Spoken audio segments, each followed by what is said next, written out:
Hi, I'm Victoria Cobb, president of the Family Foundation, and you are about to get a really great episode of our podcast where Candy Cushman and Todd Gackey talk about what has happened with the GOP platform this year. A really substantive conversation that we need to have, but we couldn't dive right into that without at least addressing what has happened in the last week in the life of our nation.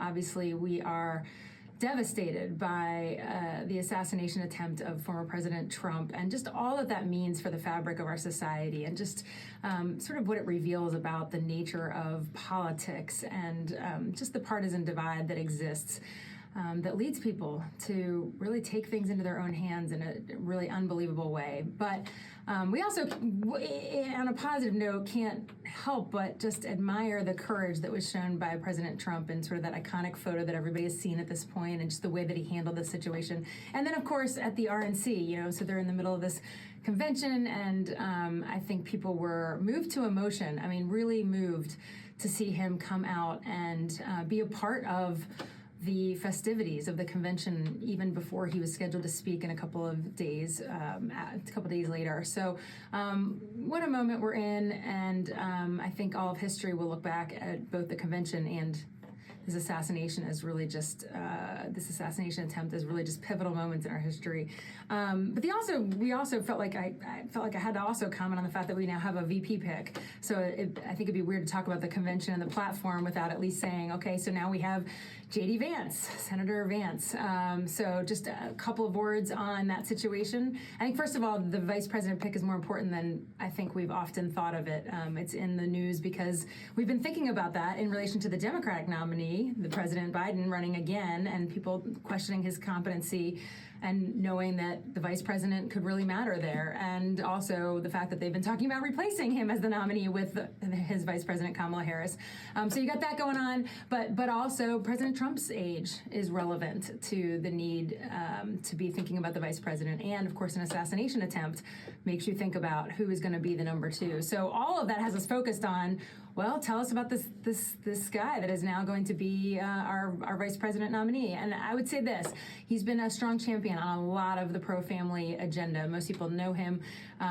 He kind of came on the scene. He's young. He's only been in the Senate a couple of years, and so he doesn't necessarily have all the experience. But I think youth is a favorable factor here for President Trump and just the age issue in this election. So he's got the youthful energy. He absolutely is sort of the guy that's there for the everyday worker out there in America. I think he's been standing strong for really rural America.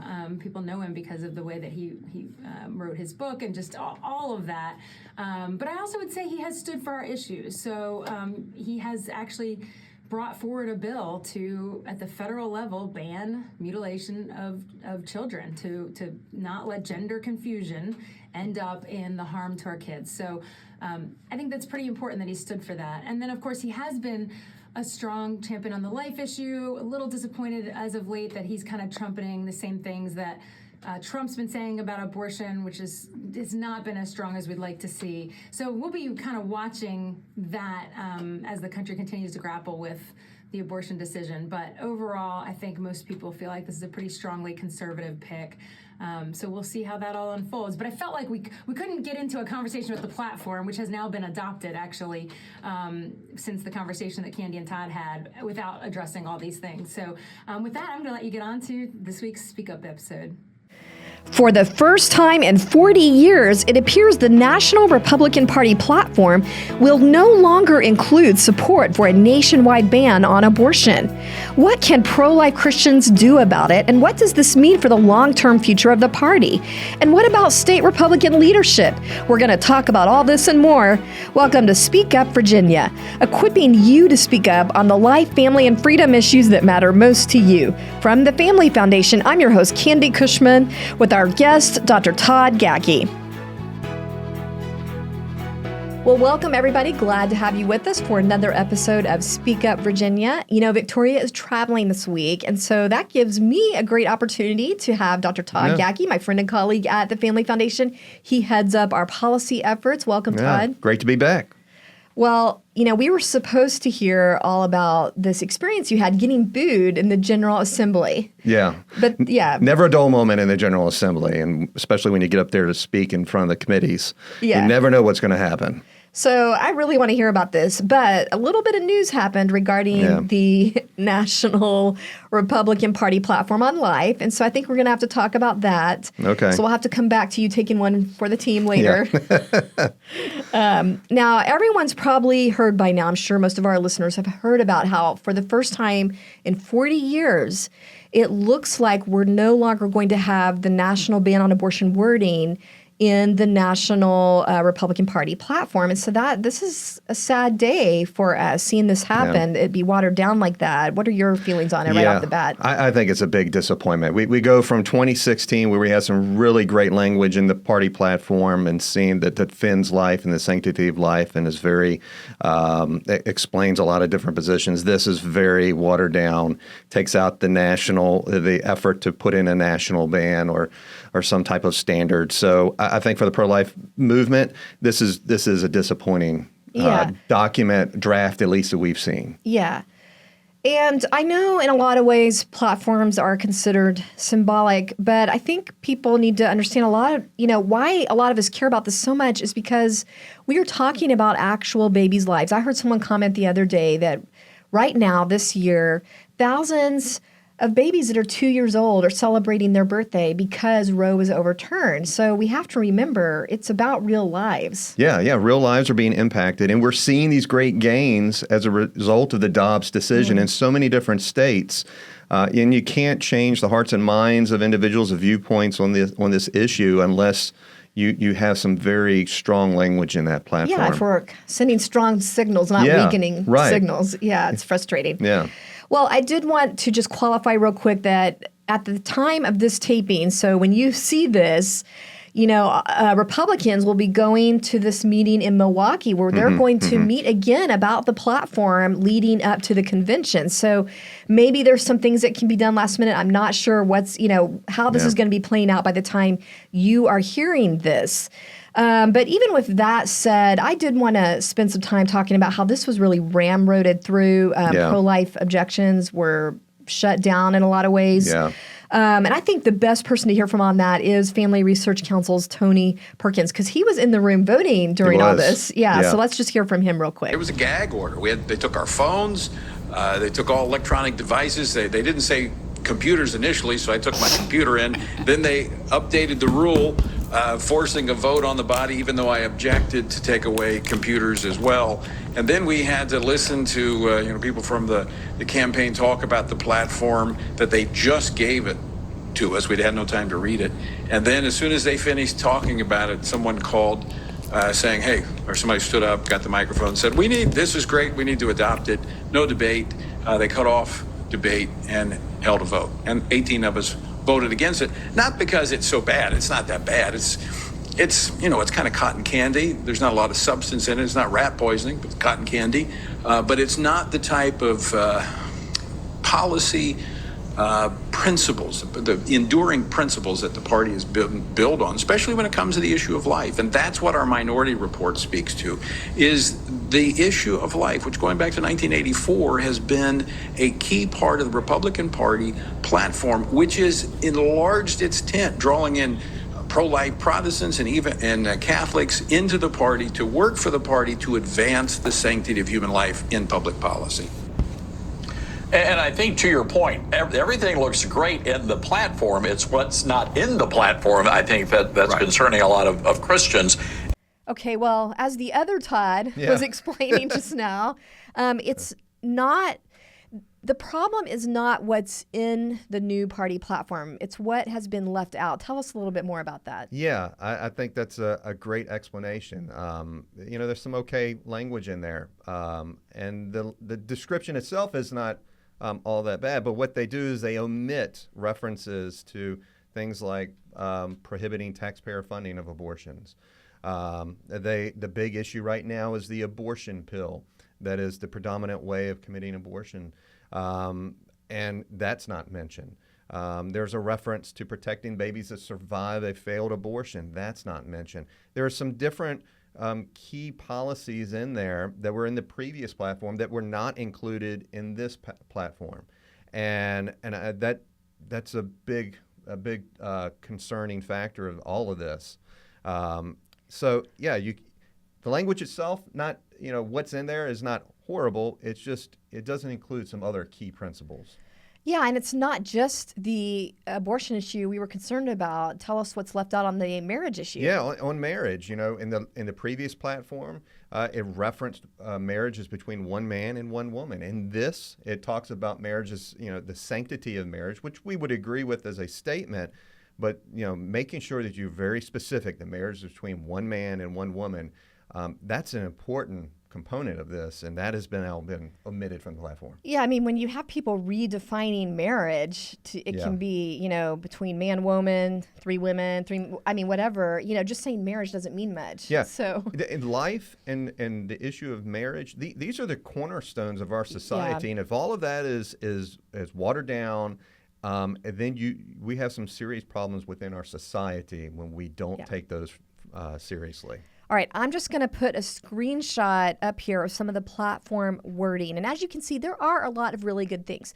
There's some super strong language on things like free speech and religious liberty. And there's some wording about opposing, quote, left-wing gender insanity. I think we can all agree with that. They reference, the taxpayer-funded schools promoting gender transition that needs to be stopped. That's really good. That's all great. But then, again, we have to go back to this section on abortion. And I'm just going to flash a close-up of that on the screen. I think I just want to read a portion of it. It says, quote, "We believe that the 14th Amendment to the Constitution of the United States guarantees that no person can be denied life or liberty without due process." And, so far so good, but then it goes on to say, "and that the states are therefore free to pass laws protecting those rights. After 51 years, because of us, that power has been given to the states and to a vote of the people. We will oppose late-term abortion while supporting mothers and policies that advance prenatal care, access to birth control, and IVF, meaning the fertility treatments." Okay, Todd, so the prenatal care is good. Yeah, that's good. I think it goes back to what Tony Perkins was saying. It's not rat poison. It's just kind of like, what do you say, shallow cotton candy or something like that. But the problem is, not only do they take out the reference to some type of national standard, position on this, they also take out the taxpayer funding language. And we know that Americans overwhelmingly don't want to be supporting, through taxpayer funds, this practice of abortion. See, I think that's an important point. Yeah. I mean, we keep hearing that this is a political calculation, trying to win here. But if we know over and over again, polls showing vast majority of Americans do not want our taxpayer funds to support abortion. Yeah. Why are you taking that part out? That should be a winning issue. Right? Yeah, and I think you make a good point. This is a political document. If you were to read it, it's very streamlined, and it is kind of addressing certain issues. And on this particular issue, they're trying to make a calculation that if they stick to a certain language referencing the 14th Amendment, saying states have the ability to make their own decisions, that's going to satisfy the pro-life community. But the people don't want to be paying for this. They don't want to be. They want some type of standard. And the other side, they're going full steam ahead. Yeah. Abortion on demand at any stage. Yeah, some of the other things they left out, I just want to mention, before we had mentioned supporting the appointment of pro-life judges in the previous platform, banning sex selection, abortions. And the other thing that doesn't make any sense here to me, because we're talking about, okay, the taxpayer funding doesn't seem like a great political calculation anyway, if you're not going to stick, really strongly on just principle. Yeah. But it doesn't make any sense how they handle this reference to the 14th Amendment, because they say the 14th Amendment guarantees that no person can be denied life. That is awesome. But then in the very next breath, they're drawing this line saying, well, now it's a state issue. I mean, how is that even logical? Obviously, the 14th Amendment is a federal issue. Yeah, it's definitely a conflict. I would even go back, we've had legal scholars looking at the Dobbs decision, and it does reference in there that it goes back to the people. It doesn't specifically say the states. It says the people. And the people are in the states. They're also in Congress, too. Yeah, we vote for congressmen. We vote for congressmen. And they have a responsibility and an opportunity to establish a national position on this, a national standard. And that's why we wanted to see something like that in this platform. Okay, well, a lot of pro-life groups have reluctantly signed on to this because they're seeing the extremity of the Biden campaign, aggressively pursuing abortion up until birth. But Todd, I want to be honest. I want to hear, you were telling me you really feel like we conceded ground here that we didn't need to. Oh, yeah. I mean, if you look at the landscape of the different states and what they've been able to do, we've seen heartbeat bills that are passed. We've seen pain-capable bills. We've seen strong language prohibiting funding for abortions. We're seeing the numbers drop, as you mentioned earlier, the number of abortions as a result of this in various states. And you're making these efforts going forward, and then all of a sudden you put forward language that seems to just kind of pull you back. I don't understand it. It kind of, there for a while, it was when we talk about the gender issue and we talk about the life issue, at one point we were so concerned about not speaking on the gender issue, and we would talk all about the life issue, and now it is reversed. Now we want to talk all about the gender issue, but it's like, don't touch this life issue. And it is so troublesome.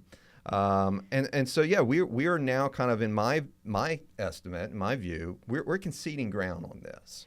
Well, I think that's an excellent point about that. Is so funny what you mentioned. It was, like, don't talk about the homosexual gender issues. And now it's. But I also want to bring up, you mentioned pain capable. Mm-hmm. Now, this does make an overt reference to opposing late-term abortions. Mm-hmm. But we're all opposed to late-term abortions, but the problem is the majority of abortions happen way before that point, especially with the abortion pill now. Mm-hmm. Does that make it sound like we're just okay with anything before? Yeah, well, I mean, that's what happens when you omit language and you're not very specific. So, yeah, I mean, it does seem like you're cutting out efforts to try and prevent abortions, whether it's a heartbeat or a pain capable. If you're mentioning late-term abortion, well, what is that? Somebody's definition may be different. And so now you've really complicated this issue. We just want to kind of keep it simple and hands off, and we want to, not make it a big issue. We're not going to put it in our top 20 list. Yeah, I think that's a mistake. The other side makes it one of their top priorities. Yeah, and to your point of there's no, we didn't need to give up this ground.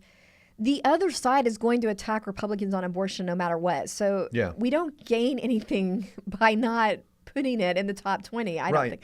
Yeah, and in fact, we read this week in the news that Senator Schumer in the Senate, we're going to be pushing a bill, a Women's Reproductive Right Act bill that would have essentially codified Roe versus Wade into federal law. They don't have any problem with pushing a national they're policy. Federal. Yeah, they're making that one of their top issues, and yet we're still kind of giving ground on that. It's just so frustrating. We see. Yeah. All right, well, I'm just going to say what's on a whole lot of people's minds at this point, and that is, to many Christians and pro-life voters, it is very discouraging because they didn't get into this for the political warfare, the political games. What got them into this in the first place is their faith-based beliefs, their biblical beliefs on life and marriage. That's why they got in it from the beginning. And so that's why I think we're seeing a lot of these emotional posts. We've been seeing posts from pastors. I'm just going to put a couple up here. The first is a pastor from a mega church in North Carolina. You can see he's talking about being extremely disheartened by what's happened. And he says, the GOP platform may change, but God's word doesn't. So, the other one leads a large church in Kentucky. He's actually saying, he's not going to vote for politicians that don't stand strong on this. So what do you say, Todd, to people that are feeling this level of discouragement right now? Yeah, I totally get it. I understand. That's how we feel. We also take a step back and realize politics is messy. There's campaigning. We have candidates, and they're running on issues. And we don't live until we're in eternity. Things are not going to be perfect here. We're dealing with people that make mistakes, that's are right. imperfect, sinful. We're all including prone to us. that. Yeah. But we do have a responsibility to still be engaged in our civic activities, including elections, including voting. And so with that, I would say you have to step back and look at the two parties and determine for yourselves which one is supporting the sanctity of life the best. Yeah. Which one is upholding those values on life from in the womb until natural death. And I think clearly the Republican Party at this point still maintains those principles. We at least have a place to move in the Republican Party on those issues. There's at least a place to begin there. Yeah. I mean, the Democrats they have made a central issue abortion up until birth. Yeah. And with Biden's struggles, that's pretty much all they have to campaign on. So I don't think they're backing away from that right now. Right. No, they're not. The other point is, and we've kind of talked about it, is the platform, though it's referenced as a symbolic document, many still use this document for the basis of their campaigns. Yeah. So we recognize that. But at the end of the day, we still have candidates. We still have politicians who are running on issues, and they have to be attentive to their constituents and to the people who are voting for them. And that's why it's so important for the Americans to stand up and voice their opinion on this. Yeah, and as Victoria pointed out to me, when we go out and vote, we're not voting on the platform. No. It's important because it sends a signal, but it is symbolic at the end of the day. We're voting on the candidates on the ballot, and we still need you. Don't abandon the field. We still need you to go out and vote for strongly pro-life candidates. Yeah. Right. Yeah. Right. Yeah. That's a great point. Nobody takes a copy of the party platform, at least that I'm aware of. Maybe some to the voting booth. They're looking at where a candidate stands on the issue. And that's, at the end of the day, that's what is important in this, is where does a candidate stand? Where do they stand on the issue of life and marriage? And go vote your family values, your pro-life values, is what we would say. And the reason it's important to talk about the platform is because it does send a signal that can be for good or for bad. And so for good, it can empower people to stand on principle, candidates. For bad, it can give people cover that are weakening, want to go the other direction. Yeah, it can go both ways. You're right. And that's just something we're going to have to kind of grapple with as we move forward. But that's the reason why it's so important to have, to reach out to your legislators and get them to explain their position. Have them explain where they stand on this issue of life, Okay, so what about the platform? I think people can still do something on that. Tell us some options if people want to weigh in on that specifically. Yeah, well, one option would be, as we've talked about, Tony Perkins was part of this minority group, and he has what he refers to as a minority report to the platform. And they're circulating this report, asking people to sign on as a petition. So that is one route you can go to address the national platform. Yeah, let me get that URL real quick. If you want to sign on to this, it's frcaction.org/report. frcaction.org/report. Yeah. And the other option too is that, all right, if this is adopted, then an alternative would be to go to your local party, your local state party, and ask them to, consider language to their party platform in the state that is more comprehensive, that's more robust than what we're seeing at the national. They certainly have that opportunity to add language to it for their state. So that's another avenue that somebody could go is to contact them. I think that's great, because just because everybody's circling around this at the national level does not mean we in Virginia have to. We can ask our state party leaders to do something different. So how do they do that exactly? Yeah, so they can go to the Republican Party of Virginia, contact and reach out to them, and mention, urge them to adopt language, a platform that includes much more robust language, protections for the sanctity of life. Okay. We'll try to put something in the show notes for you, like a link or something, or to guide you the right way. We'll put you give you the right contact information for that. All right. Well, any last words before we wrap up here? It's been a busy week. A lot. It's always a busy week. It's always a busy week. There's never a dull moment. But I would say I heard this on the way in this morning. There was some commentators talking about Tony Snow, who was a former Fox News broadcaster. He passed away a few years ago. And this person was saying that I would encourage you, in the words of Tony Snow, to have faith in your God. Which is the one true God for us, the one our true God. God. Have faith in your family, love your family, and then have faith in the Constitution, and continue to support your country, your state. Don't lose hope, and we'll see this through. And we don't lose hope because we're hoping in something higher, which is that's right, God. Yeah. So thank you for that encouragement. Well, thanks for joining us, everybody. Remember to share this podcast. Help us get the word out so we can be a counter voice to the watering down that's happening. We need your help to get it out there. So share the Speak Up Virginia podcast playlists on YouTube. If you're on Apple or Spotify, give us that 5-star review so it amplifies, it gets the word out. Remember, we're stronger when we speak together. We'll see you next time.